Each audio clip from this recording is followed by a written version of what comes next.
First off, get that pan really nice and hot. These are sirloin steaks. Sear it in the pan with all that fat on. It'll add flavour.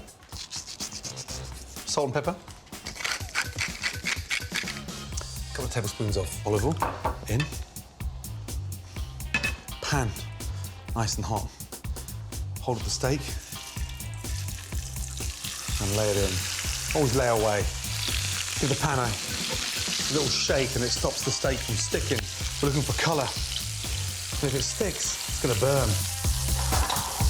While the steaks are cooking, I can go on with my super quick marinade. Now, 2 tablespoons of miso paste. That's a fermented soybean. That gives a really nice sort of rich sweetness. Tablespoon of sugar, a couple of tablespoons rice wine. That gives it a really nice vinegary kick. A couple of tablespoons of olive oil, salt and pepper. I'm looking for a nice sort of thick, rich marinade. Marinade done, it's time to turn the steaks. Fill the pan and give the steaks a little baste. All we're doing every time is just adding more and more flavour. Take your tongs and sort of lift the steak on its back and really melt all that fat down. Off with the gas. Take them out. Just take your knife. See all that fat there? Just slice that off. I don't want any of that. Now, in to the marinade. Beautiful. Tacos are one of Mexico's most popular street foods. They can be made from beef, pork, chicken or fish and are loaded up with amazing sauces and spices. Now, I want something sort of pickly. Cabbage. These are Chinese cabbages. Slice it in half.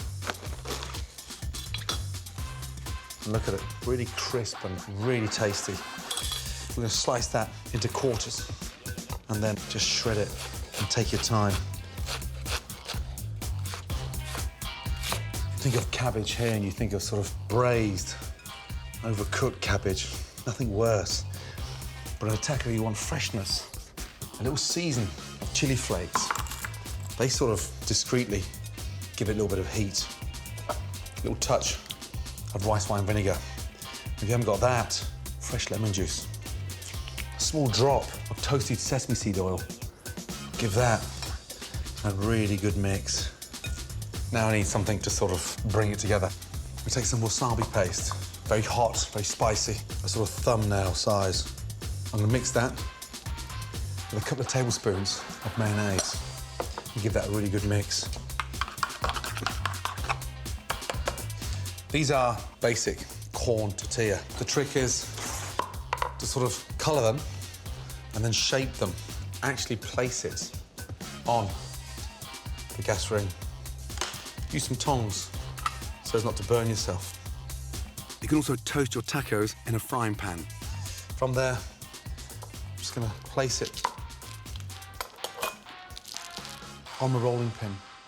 Literally 30 seconds as it cools down. The great thing about serving tacos is people can fill them themselves, just the way they want them. Cabbage, just squeeze out wet marinade. Like a nice, rustic little mountain. Mayonnaise on. Wait to see how soft and delicious and almost sort of melting in the mouth texture we've got from this amazing sirloin. So we've got that really nice sear around the outside. It's just nice and pink in the middle. Start off with my crispy shell. Back of the spoon with the wasabi mayonnaise inside the taco. And just sprinkle that delicious pickled cabbage. And then just start lining my taco with 3 or 4 slices. Touch more of my spicy mayo. And that is how I'd make the perfect taco.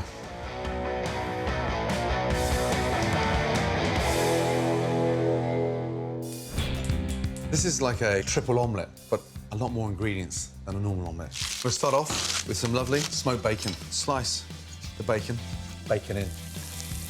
No salt,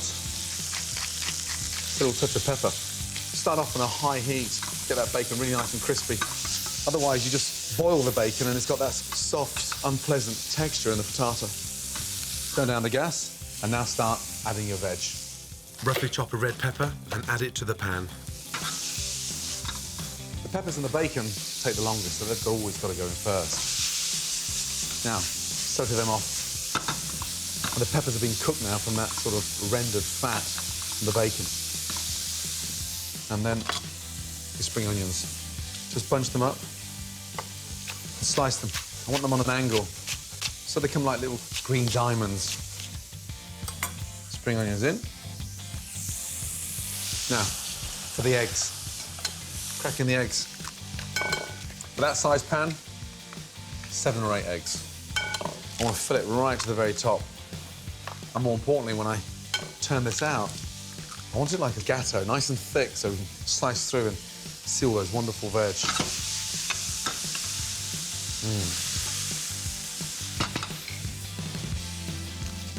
I'm going to season the eggs with some Parmesan cheese. Be quite generous, because it adds a really nice saltiness. Fresh ground pepper, and then whisk. Whisk up those eggs nicely. Then add peas to the pan. And to give the dish a wonderful aromatic freshness, some fragrant chopped basil. I want to chop that sort of roughly, because I want to see those flecks of green going in. I want it looking charming. And how many times have you seen a dull omelette? Frittatas, in my mind, really help encapsulate the magic of having savoury eggs, cooked beautifully, but with texture. Now, just before we add the eggs, I've got this beautiful little goat's cheese, and it's strong and powerful. So I want to slice it into little chunks and then just have it dotted around. I want to discover these little pockets of creamy goat's cheese. Now, slowly add the eggs. Fill that right up.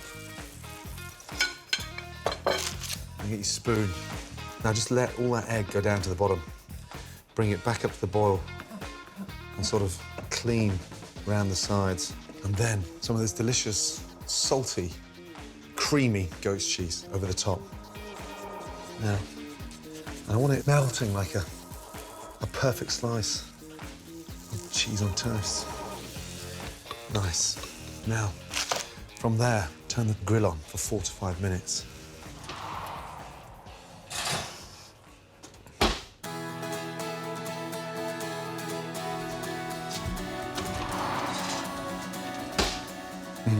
Now, just looking at that, delicious.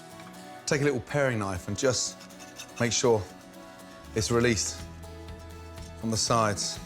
Just take your pan and tap. That will hopefully release the frittata from the bottom of the pan. Now, put the board over the pan.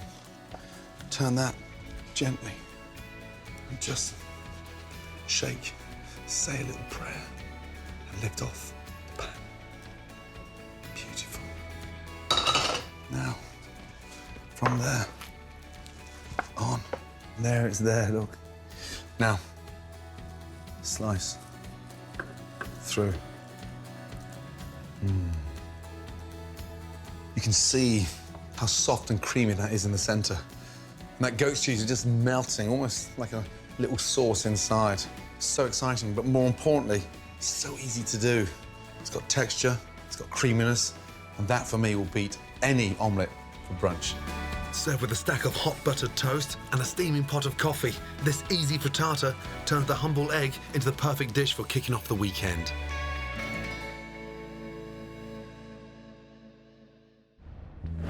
Pan on. Get that nice and hot. You think of the sort of density of a pork chop, how it needs a little bit of help. Sweet and sour peppers go brilliantly well. First, slice the peppers. That's the flat side of the pepper, so stand it up. Trying to slice a pepper on the side is a nightmare. There's the center. Start off. It's almost like sort of peeling an orange. Go all the way around and down. And look, that's what you want. Now, place the pepper down. 3-finger rule. 1 finger in front, 2 behind. Pinky holding it down, thumb holding it nice and flat. The flatter the vegetables, the more confident you are when you slice. So, don't worry about the speed. Just let the knife do the work and take your time. Speed comes. The most important thing is to get your technique right. Red onion. Now, sweet and sour peppers. Olive oil in. I'm going to saute them, which is just the chef's term for shallow frying on a high heat for maximum taste. Some salt and pepper. Add a tablespoon of sugar. Sugar helps to break down the peppers quicker, but caramelises the onions. Frying them in a frying pan, perfect. It's one of the sort of basic essential tools of any kitchen because it's so multi-purpose. Great for sautéing, tossing, great for cooking fish and meat. Push away and pull back. Push away and pull back. That hissing is something you need to hear constantly because the minute that's gone, your peppers and your onions start to boil and you really want them to saute. You now start to see it glistening in a way that it's starting to caramelise. Sugar's working beautifully. That's ready for the red wine vinegar. In. Smells incredible. It helps to stain the peppers as well. Look at the glaze now. You can see the sugar. It's worked its magic. Turn down the gas and add a couple of tablespoons of fresh extra virgin olive oil. Let them stew for 2 to 3 minutes. Now, I want to make the peppers nice and light and sort of sweet, aromatic. Just roll the basil, almost like a big cigar. Slice. Basil in, and then literally cook it out for 30 seconds. I want them off. Beautiful. Okay, pan back on. And now for the pork chops. I want to make sure they don't curl up in the pan. If they start curling up in the pan, they're going to cook unevenly. A few simple cuts through the rind means the chop stays flat and cooks evenly. Point the knife down, flip through. Just season them beautifully. Nice large shards of pepper. Punch that through lightly. Guaranteed that seasoning is going to stay there. Hot pan, a touch of garlic and a touch of thyme. And the garlic, take a couple of cloves. Don't peel it, don't chop it, just knife on. Crush it.